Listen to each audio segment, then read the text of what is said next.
శ్రీ పొన్నాల లక్ష్మయ్య గారిని వేదికకు రావాల్సిందిగా కోరుతున్నాను. మాజీ మంత్రి, బీఆర్ఎస్ నేత. సో వచ్చి మీ బ్లెస్సింగ్స్ అందించవలసిందిగా కోరుతున్నానండి. వారికి బొకే అందించవలసిందిగా మా స్వతంత్ర టీవీ ఎండి అయినటువంటి కృష్ణప్రసాద్ గారిని ఆహ్వానిస్తున్నాను.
శైశవ దశ నుంచి బాల్య దశలోకి అడుగు పెడుతున్నటువంటి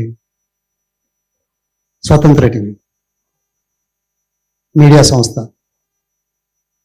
దాని వెనకాల ఉన్న మిత్రులు, చిరకాల పరిచితులు, మొదట సంస్థకు, మిత్రునికి, ఆయన సిబ్బందికి, యాజమాన్యానికి, పనిచేస్తున్న విలేకరులకు, మరి ఎడిటోరియల్ బోర్డులో ఉన్న వాళ్ళందరికీ, పనిచేసే వాళ్ళందరికీ కూడా మొదటగా శుభాకాంక్షలు చెప్పే, ఎందుకంటే ఇక్కడ చాలామంది మిత్రులు ఉన్నారు, ప్రముఖులు ఉన్నారు, అందరి పేర్లు చెప్పడం సాధ్యం కాదు. కానీ భగవంతుడు నాకు అవకాశం ఇచ్చాడు. నేను ఆ రకంగా ఫీల్ అవుతున్నాను. ఎందుకంటే నేను మీ ముందు నిలబడమే, ఇంత ప్రముఖుల ముందు, బాధ్యతాయుతమైన పొజిషన్లో ఉన్న వాళ్ళ ముందు నిలబడడం భగవంతుడు నాకు ఇచ్చిన ఒక మంచి అవకాశం నేను భావిస్తాను. అందుకే అందరికీ వందనాలతోటి ఒక 2-3 మాటలు చెప్పాల్సిన అవసరం. స్వాతంత్రం వచ్చే ముందు రాతపత్రికలు ఉండేవి. రాతపత్రికలు, లిఖిత్ర పత్రికలు, అవి సమాజాన్ని చైతన్యపరిచాయి, వాస్తవాలను ముందుంచగలిగినాయి. ప్రజలు దానికి స్పందన ఇవ్వడం మనం చూసాం. మనకు పూర్వపు రోజుల్లో గోల్కొండ ఆంధ్రపత్రిక తెలుగులో అయితే అందులో కలర్ ప్రింటింగ్ కాదు, సెన్సేషనల్గా ఉండకపోవు, కానీ ప్రభావితం చేయగలిగిన పత్రికలు మనం చూసాం. ఈరోజు న్యూసు ఒక సెన్సేషను, లేకపోతే ఒక ఇది. ఈరోజు అందరూ ఏమనుకుంటున్నారంటే, ఈ మీడియాలో వచ్చిన వార్తలు నిజమేనా అని పరిశీలించి చర్చించే అవకాశం కలుగుతున్న ఈ రోజుల్లో స్వతంత్ర టీవీ వాళ్ళు చేస్తున్న కార్యక్రమాలు చాలా భిన్నంగా ఉన్నాయి.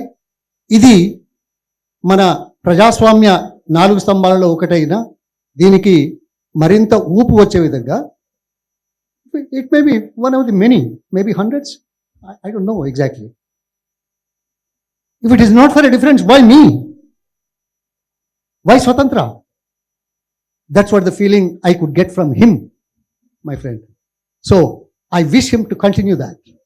అదే విధంగా పాతకాలంలో నార్ల వెంకటేశ్వరరావు గారు, అందరూ గుర్తించదగిన ఎడిటరు, ఆయన మాట అన్నాడు, పత్రిక ఒక 10,000 సైన్యంగా ఉంటుంది అని. అప్పుడు ఇప్పుడు ఏమంటున్నారంటే ఇప్పుడున్న పత్రికలు, అది నేను ఒక భవ్యం కాదు, ఆయన అన్నదాని మీద చెప్పే దాంట్లో అవసరంగా మాట్లాడుతున్నాను. సరిదిద్దుకోవాల్సిన అవసరాల గురించి మాట్లాడే సందర్భంలో ఈ మాట్లాడుతున్నాను. ఇవాళ 1,00,00,000 మంది మిత్రులకు రక్షణ లేదు ఇవాళ పత్రికల్లో. ఆ రోజు పత్రికలు ప్రజల పక్షాన ఒక సైన్యంలా పనిచేసిందనేది వారు సెలవిచ్చిన ఒక సందేశం. ఆ సందేశాన్ని కూడా మనం పూర్తిగా అర్థం చేసుకుంటే బాగుంటుంది. ఇవాళ చాలా చాలా విషయాలు నేను మాట్లాడుతాను. ఇది సమయమో సందర్భమో కాదు, కానీ దేశంలో అంతరాలు పెరుగుతున్న నేపథ్యంలో సమాజంలోని అట్టడుగు వర్గాల పక్షాన నిలబడి పోరాటం చేయగలిగిన సంస్థ అవసరం అనేది గుర్తించాల్సిన అవసరం. దేశం 6వ శతాబ్దం వరకు భారతదేశం ప్రపంచంలో అత్యంత సంపన్న దేశంగా ఉంది. 6వ శతాబ్దం నుంచి 17వ శతాబ్దం వరకు మనం 6వ దేశంగా మారాం. 17వ శతాబ్దం నుండి 1947 వరకు 129వ స్థానానికి దిగజారిపోయాం. ఆ తర్వాత ఇవాళ 4-5వ స్థానానికి రాగలిగినాం. ఇది భారతీయుల యొక్క మన పట్టుదల, వాళ్ళ ఇంటెలిజెన్సు, వాళ్ళ హార్డ్ వర్కింగ్. ఇది రాజకీయాలకు అతీతంగా, ఇది చరిత్ర చెప్తున్న సాక్ష్యం. ఈ సాక్ష్యంలో ఈనాటి మీడియా మరింత ప్రోత్సాహకరంగా ఉండే విధంగా పనిచేయాల్సిన అవసరాన్ని ఒకే ఒక్క ఎగ్జాంపుల్తో చెప్పి ముగిస్తాను. ఇవాళ మన పర్ క్యాపిటా ఇన్కమ్ ఎంత ఉందండి? నేను చూసిన లెక్కల ప్రకారం 2,46,000 రూపాయలు.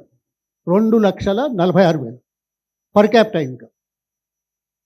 అంటే సంవత్సరానికి సగటు భారతీయుడు 2,46,000 ఎర్న్ చేస్తున్నాడు. కానీ ఇక్కడ ఆలోచించాల్సిన అవసరం,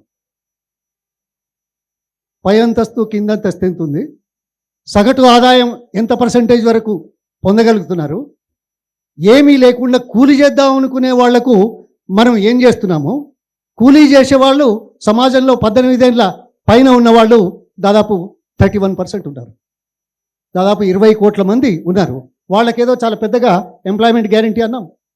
వాస్తవం కావాలా? ఎంత? 300 రూపాయలు రోజుకు 100 రోజులు ఎంత అవుతుందండి? 300 రూపాయలు రోజుకు 100 రోజులకు ఎంత అవుతుంది? 30,000 రూపాయలు. నీ సగటు పర్ క్యాపిటా ఇన్కమ్ ఏదైతే ఉందో 2,46,000 ఉంటే 30,000 రూపాయలు కూడా 100 రోజులు పనిస్తున్నామని చెప్పుకునే పరిస్థితుల్లో కూడా వారిని ఏ స్థానంలో ఉంచుతున్నాము, ఈ అంతరాలు అధిగమించడానికి చేసే కార్యక్రమము మనం ఏం చేయాలి అనేది జనానికి, రాజకీయ నాయకులకు, వ్యవస్థకు చైతన్యపరిచే విధంగా మరి ఇలాంటి సంస్థలు ముందుకు రావాలని, ప్రజలను చైతన్యపరచాలని, ఇది మరో స్వాతంత్ర పోరాటంగా చిత్రీకరించి ఆ అంతరాలు అంతం చేయడానికి చేయండి అని చెప్పి నేను మిమ్మల్ని ప్రార్థిస్తూ, భగవంతుడు మీకు అన్ని విధాలా సహకరించాలని, ఇక్కడ ఉన్న వాళ్ళందరం వేదికలు వేరు, కమిట్మెంట్లు వేరు, కన్సర్న్లు వేరు, రాజకీయాలు వేరు, అయినా మన లక్ష్యం సమానత్వం, మానవతా కోణం. ఈ కోణంలో ఆలోచించే విధంగా సంస్థ పనిచేయాలని, ఈ బాల్య దశ నుంచి యువ దశకు, ఆ తర్వాత పై దశకు అందరికీ ఆదర్శంగా. Why me when there is no difference? That is the question you should put yourself. Thank you very much.